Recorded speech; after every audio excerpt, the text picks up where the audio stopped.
got a lot to get through today. Okay, so carrying on from our lesson last week, we were looking at the key divisions in the early stages of the civil rights movement and the general impact across the board. Sam, come on. Sit up straight. Right, stop slouching. This is the perfect opportunity for you to engage, so make the most of it. Well, we learn the same stuff every year for Black History Month. Every single October, we learn the same things, either apartheid, slavery, or the civil rights. How many of you guys have actually learned something new these last years? See? That's what I mean. Sam, this is our history. Come on, man. No, seriously. Do you guys know anything about Ralph Bunche, the first black person to win a Nobel Prize? Or that the richest person ever lived was a black man named King Musa I of Mali? What about Ella Baker? What about Ella Baker?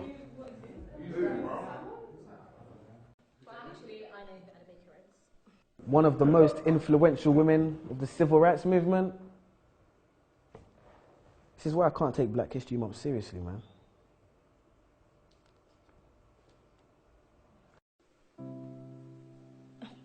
But Samuel, the curriculum is designed to help you think about Black history critically. Actually, miss, it's designed to teach us what to think, not how to think. For example, when that light switched, you taught us it was Thomas Edison who made that happen, when ironically it was actually a darker man who made that light flick, Lewis Latimer to be precise. Quite nice when you're talking about Mr. Hamilton and his racing car, but red light stopped. We're always taught that Martin Luther King had a dream, man. But those dreams can't be achieved because our brains are in chains, our minds are enslaved, so we won't get our redemption. Morgan, free man. Will we ever be free, man? And leave this state of imprisonment?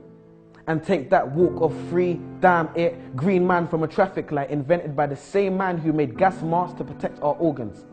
Another free man named Garrett Morgan. But I bet you never knew that. We need to open our minds. But how can we be taught to see if the blind lead the blind? The first person to develop significant eye surgery was a black woman named Dr. Patricia E. Barth. Now on that note, there's a question I must ask. If this is a great opportunity to learn and be engaged about our past, why are we not actually being taught about our past? Transatlantic slavery, where we're taught Black history starts, but is it really? There seems to be a lot you haven't told us. And you shut down and hold back on the bold ones who stand against the way you're trying to mold us. Consistent enemies of progress. You're surprised because I know things you don't expect me to know yet. And when I tell you you're wrong for telling me about me, you call it a riot while I call it a protest. The Broadwater Farm riots. The media exacerbate and make it seem like it's a bunch of delinquent youths on the streets, when really the first cause and trigger was death at the hands of the police. We cease to know information and the truth. And that's simply because you withhold information from the youth.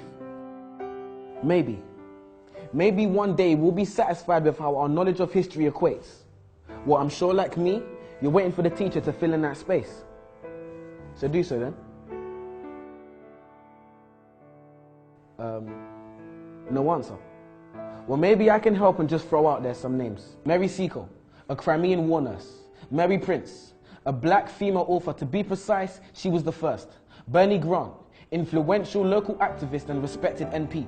Trevor McDonald, one of the first black ITN journalists to hit the TV screen. Jamal Edwards and SBTV. And when Fuse ODG brought the Azonto dance to the UK, and my foot swayed to the left and to the right like the wipers of a car's windscreen, and DJ Abrante brought Afro beats to the streets.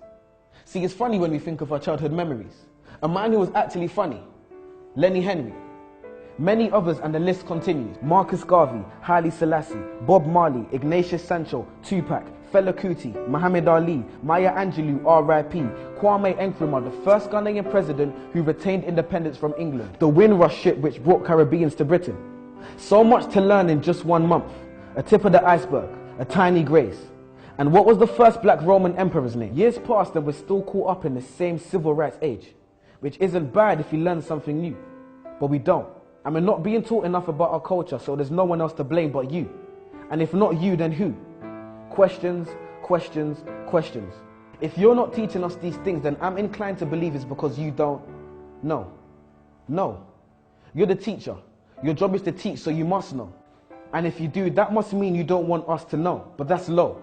If the information is accessible for our knowledge of our culture to grow, then why on earth wouldn't you want to let us know? Why are you focused so heavily on the influential but very few men and women who made things happen for us?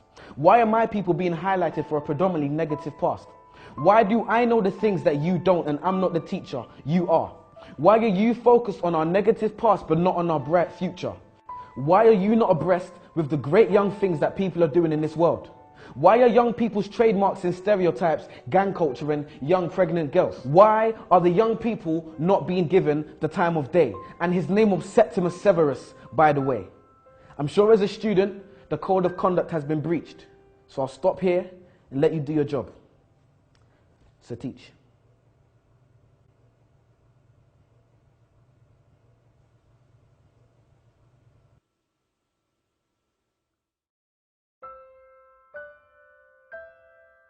Yo peoples, how's it going? It's your boy Samuel King. This is my poem, What I Wasn't Taught in School. And you're watching Word on the Curb. Plow.